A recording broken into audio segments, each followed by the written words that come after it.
Ele é apontado como um grande médium da atualidade. Eu vou conversar com Divaldo Franco. Venha!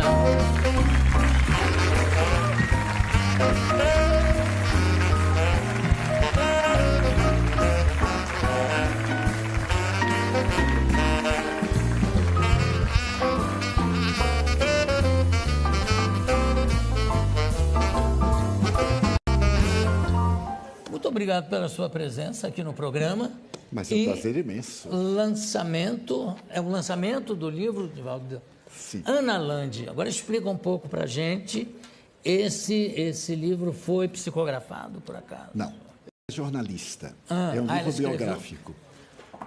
Ela passou uma temporada conosco, procurou acompanhar as nossas atividades sociais, também as atividades mediúnicas. Editora Bela, perdão. Exatamente. Depois, ela elaborou o livro, publicamos no ano passado, ela publicou aqui na Saraiva, demos autógrafos. Sim.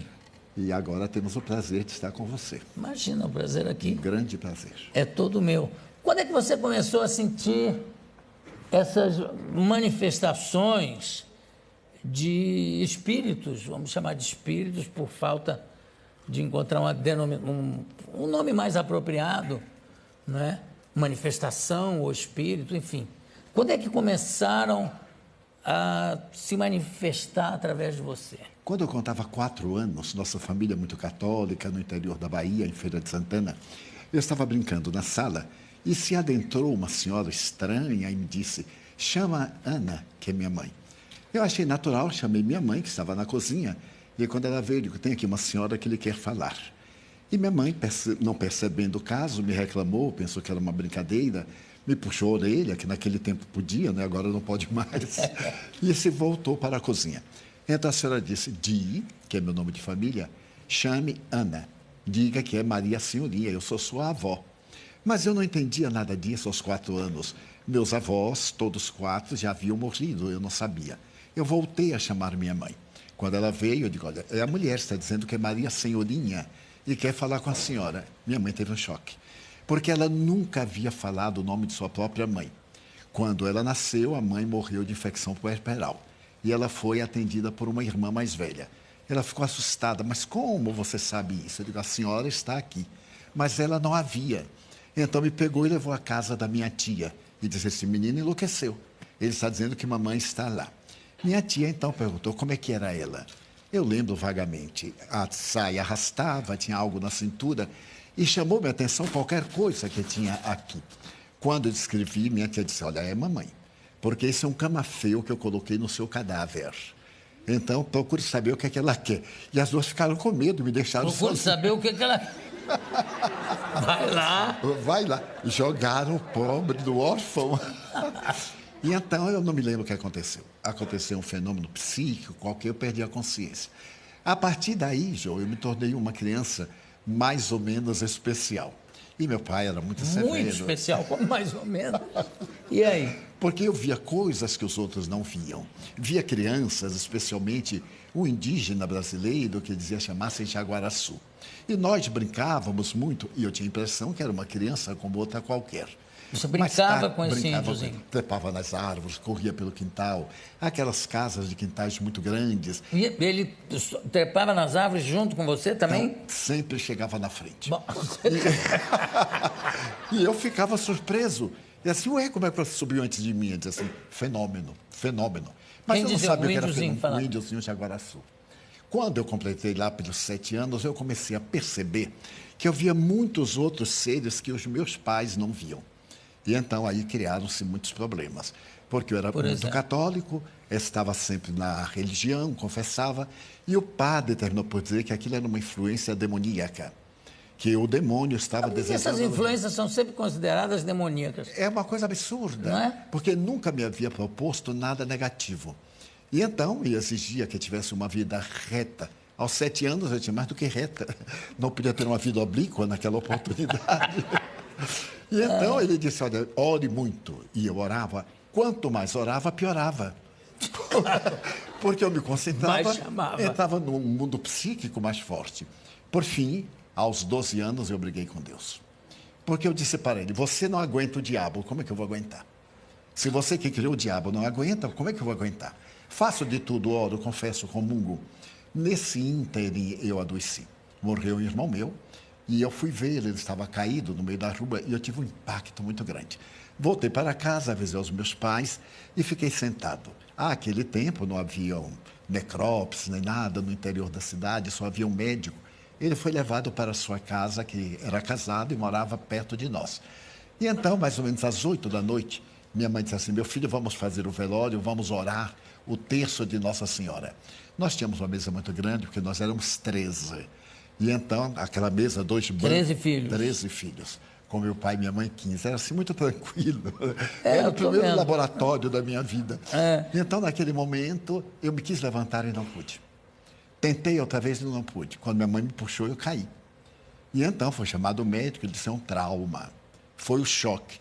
Se ele tomar outro choque, ele fica bom. Meus irmãos eram muito inteligentes e me aplicaram o choque elétrico.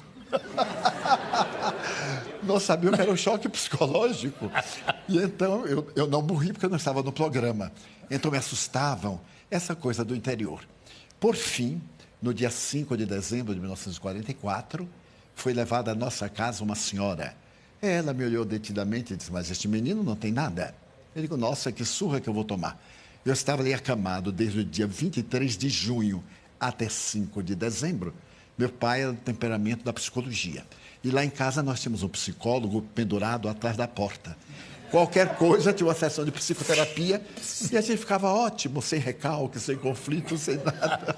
Agora, me desculpe, eu estou fazendo cálculos aqui pelas datas que você está me dizendo.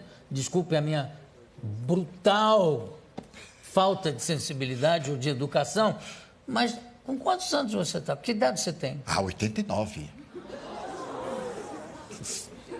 Se a gente passar a mão e você pega isso, não? Não, mas eu transfiro com muito prazer para você. O restante que houver, nós dividimos. Olha que loucura. Podemos fazer uma boa parceria. 89. 89 anos de 90 atividade. Quando é? 5 de maio. 90. Mas eu não acredito, Jô.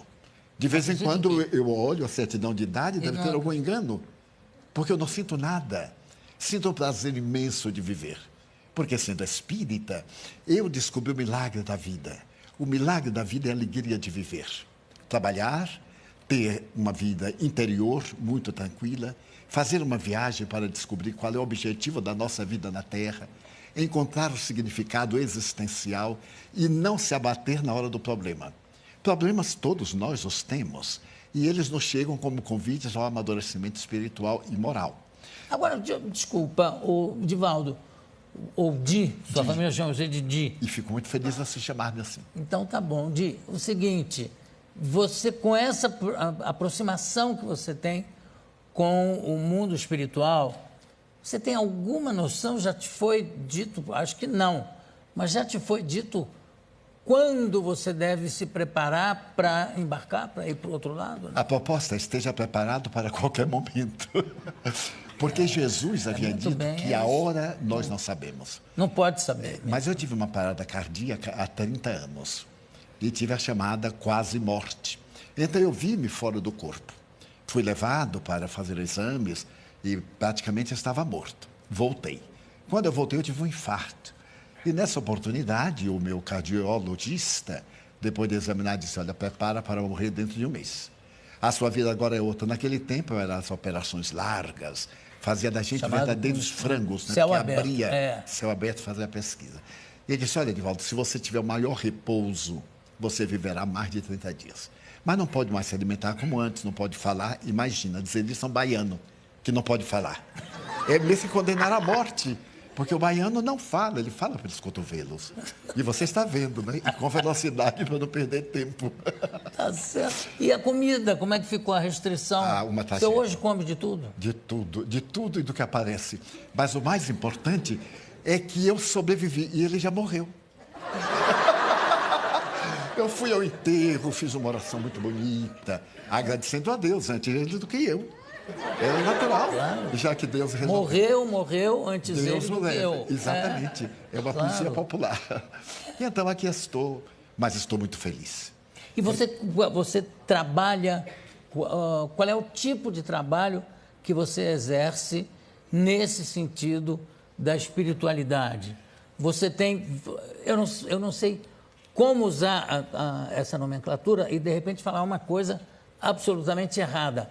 Mas é um centro espírita que você tem? Nós fundamos um centro espírita em 1947. Sei. Mas Aonde como é? cidadão, em Salvador. Como cidadão, eu trabalhei para uma autarquia do governo, que era o IPASE. Hoje são 4 letrinhas muito queridas, INSS. Todo brasileiro gosta dessas letras, né? Porque isso faz parte da felicidade. Então, trabalhei para o Instituto, aposentei-me em 1980 e dediquei tempo integral ao Espiritismo. E como é que é? Você tem... É um local... Nós temos uma você comunidade. recebe pessoas... Recebemos. Nós educamos crianças. Somos pioneiros na América Latina com os lares substitutos. Nós tínhamos uma casa grande, um lar, um orfanato convencional.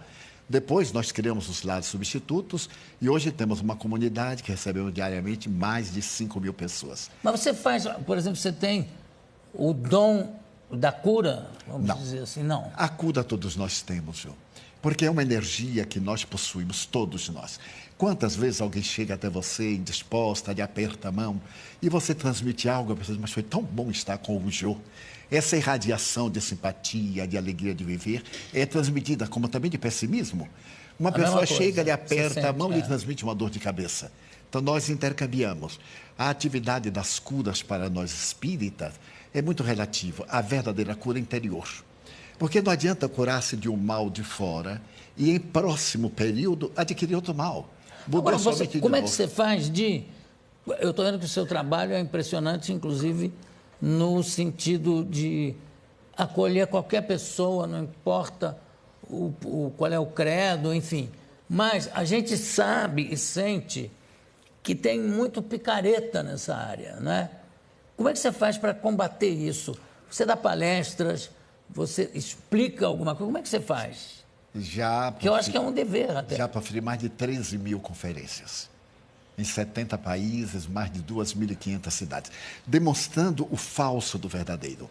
Não é o indivíduo dizer que ele é portador do dom da mediunidade, ou que ele cura, faz isso, porque são falsários. Esses indivíduos enganam a boa-fé. O povo é muito fácil de manipular. E quando o indivíduo se apresenta com títulos de aparência grandiosa, principalmente misteriosas, sobrenatural, do fantástico, então há um mito em torno do indivíduo. E as pessoas deixam-se iludir. Graças aos ingênuos é que tem os exploradores. Claro, uma coisa não existe sem a outra. Nós procuramos demonstrar que a verdadeira cura é interior. Se eu me melhoro, eu não reflito qualquer enfermidade. Como diz a Organização Mundial de Saúde, não existem doenças, existem doentes. Pessoas predispostas às enfermidades. A função do Espiritismo é guiar o indivíduo numa ética de sabedoria, torná-lo melhor, fazê-lo cidadão, fazê-lo indivíduo comum no meio de todos, porém diferente na conduta. Certo. Nós vemos hoje a crise mundial. Não existe crise mundial, existe crise do indivíduo. Indivíduos vazios que perderam os objetivos essenciais. E esse indivíduo vazio, ele se comunica com outro e cria esse estado mórbido do pessimismo que todos estamos vivendo. Eu vou pedir para mostrar um filme que tem aqui. Não sei, acho que é um documentário que a produção, eu não vi.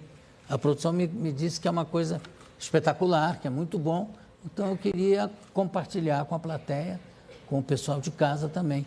Virem, solta para a gente ver, por favor. Favela do Pau da Lima, Salvador, Bahia. Em meio ao abandono da periferia, um oásis construído ao longo de 63 anos. O Portão Azul dá acesso à escola e comida a 3.500 crianças pobres e atendimento médico a 2.500 adultos, todos os dias, tudo de graça. 400 voluntários atendem à convocação do fundador. Uma verdadeira cidade com ruas, casas, biblioteca, hospital, padaria, que ele planejou e ajudou a construir. Que loucura isso! São quantas pessoas?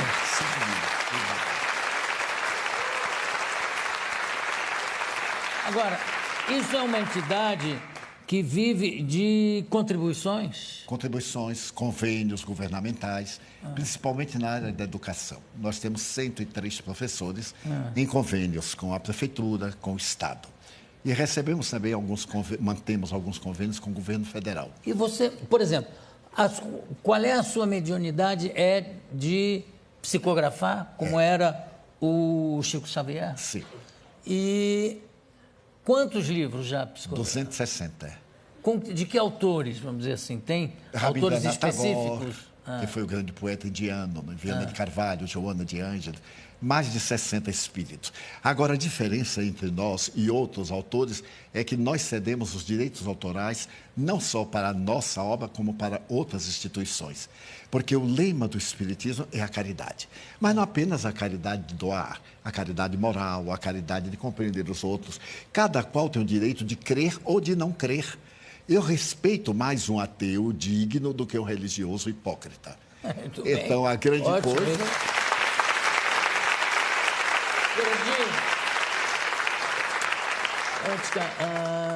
Antes que eu me esqueça, há muitos anos eu entrevistei o Chico Xavier, acho que ainda no Jô Soares 11h30. E, de repente, teve uma coisa engraçada que ele relatou uma viagem que ele estava fazendo e o avião começou a sacudir, não sei o quê, e ele teve medo de morrer. E alguém que estava com ele disse assim, ué, mas você está com medo de morrer? Eu disse, não, eu não tenho nenhum medo de morrer, mas não quero morrer agora. Sabe, não precisa ser tão imediato esse meu encontro, sabe, pode ser postergado. E, graças a Deus, o avião seguiu viagem e tal. Você tem medo desse encontro? Não, não tenho. Já me acostumei. A essa altura do campeonato, eu estou preparado para tudo. Porque já viajei muito de carroça, de avião e de navio, tudo que existe. Então, já estou... Acho que você provavelmente vai morrer de gasto, porque quando chegar nos 100 e poucos... Muito obrigado. 120, 100 e poucos. Mas essa é a minha perspectiva. Né? Um amigo, eu estive adoentado, e um amigo muito gentil disse, não se preocupe de morrer, você está muito bem, pode morrer. Mas quem lhe disse que eu quero morrer? Não, eu quero viver, sou espírita, mas eu quero viver um pouco aqui na Terra. Eu ainda não realizei todos os meus ideais. E depois disso nós criamos uma maternidade para atender partos sem dor. E para poder fazer também partos que não sejam cirúrgicos. E temos um resultado fantástico. Não, eu acho que o resultado fantástico já está espelhado aqui na sua presença. Eu quero agradecer demais a presença deste humanitário, não vou chamar de espírita, vou chamar de humanitário, que é o trabalho, é o que ele é, tá? Divaldo Franco. Muito obrigado pela sua presença. Mas sou eu que agradeço, Jô. Demais. Você não faz ideia da emoção.